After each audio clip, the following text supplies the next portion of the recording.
Have you ever heard about the blue ribbon story?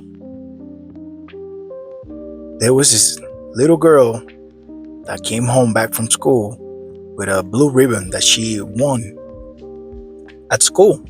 She shows her blue ribbon with a lot of excitement and pride to her mother. And her mother's like, "Oh my God, this blue ribbon is so cute. Let me put it on you." But she realized that the daughter had her hair kind of messed up, like all over the place. So she said, "No, this blue ribbon has to go in some, tight, neat and tidy, hair." So the mother does the daughter's hair and puts the blue ribbon on her hair, and now she looks cute.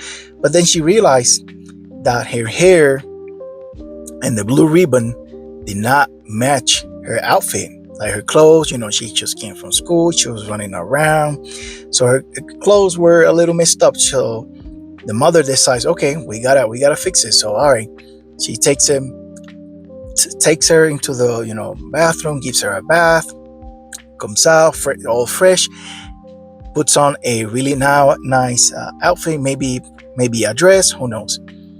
And now she looks at the blue ribbon, looks at the hair, looks at the daughter, looks at her outfit, and it's all on point. Everything is super cute, right? But then she kind of like zooms out from that tunnel vision, and she realized that the daughter's room was a little messed up.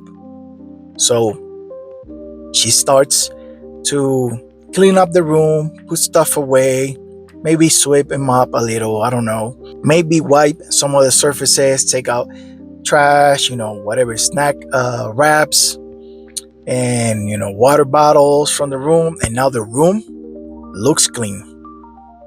So she looks at the blue ribbon on the hair, on the outfit, and the room, and everything is perfect, everything is cute, everything is clean. So she leaves the daughter's room. But when the mother walks into the hallway all the way to the living room was a little messy.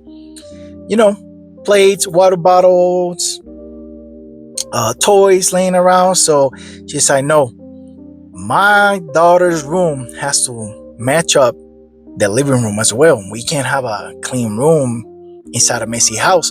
So she starts going around. She starts putting the dirty clothes in the baskets and does the laundry and changes the sheets, sweeps, mops, puts the dishes away or does the dishes.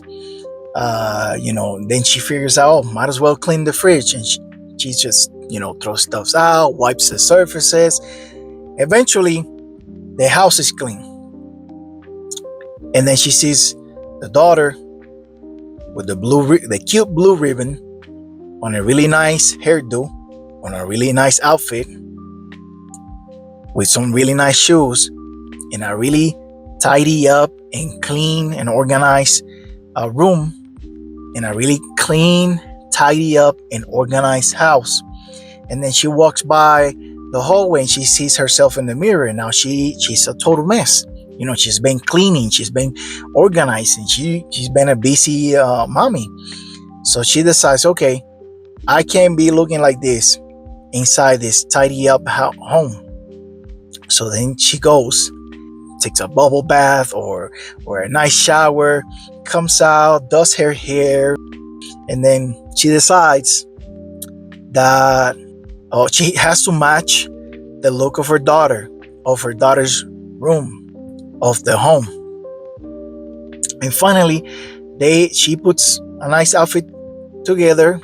She feels better because everything around her is better because of that one cute blue ribbon. And then the mother and the daughter decide to go out for a nice walk. Parenthood, motherhood, fatherhood, it's such a beautiful thing, right?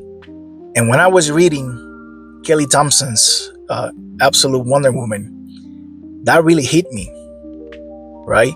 It doesn't have to be narrated or talked about, but when you look at those 2-page spreads of Diana's childhood with Circe in that cave, it reminded me of that story about the blue ribbon right? They are literally going through this punishment in this prison island in the middle of nowhere, in hell, right? This deserted island. They had nothing but their estranged companies of each other. The blue ribbon represents like the motivation to do better for your children. And in this case, when Circe saw Diana eat the snake, it was the motivation to, maybe there's something here. Maybe I should look out for this child. And they go into that cave and they had nothing. Again, only each other. And then slowly but surely, as the panels and the story progressed, you saw how they went from an empty cave, from having like a night lamp, to having some decorations, to having beds, to having company in the form of those hell pits, to making, until like all the way down, they had they have on the floor some carpets, some rugs. They each have a bed with sheets. They have a bookshelf filled with books, probably nothing but dark magic, knowing Circe. And they go from being an empty space, wall to wall, to having a home because of the love Circe developed by raising Diana. And it's pretty interesting the way that Kelly Thompson puts it. Like, the way you fall in love with a child is by raising them. That is so powerful. I've been there myself, where I moved into a home with a family and there was nothing inside the home.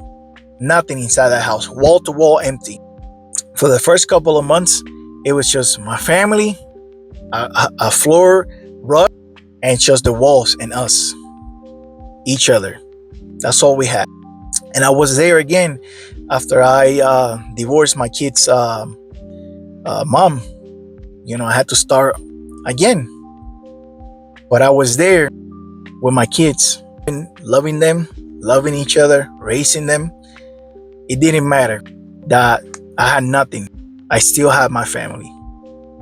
So, shout out to my kids. They live with their mom. They're grown now. They're, 10, 12 years old. I freaking love them. I don't know how else to put that. I don't know if I would have made it. If I would have made it, if my children weren't there to motivate me, to push me to do better, to do better, not just for myself, but for them, and to take care of myself so I could take care of them. So, shout out to Kelly Thompson, Sherman, Bellaire, and Carey. It's such a beautiful and powerful message. Motherhood, fatherhood, parenthood. So I just wanted to share, those quick thoughts. What about you? Have you read Absolute Wonder Woman #1? What you thought? What did you think of it? I freaking loved it. It was a bit emotional for me, but I got through it. I did get through it, and I'm looking forward to whatever else comes in this new freaking epic story. Yeah, thank you for watching. Have a blessed day, and remember to read more comics.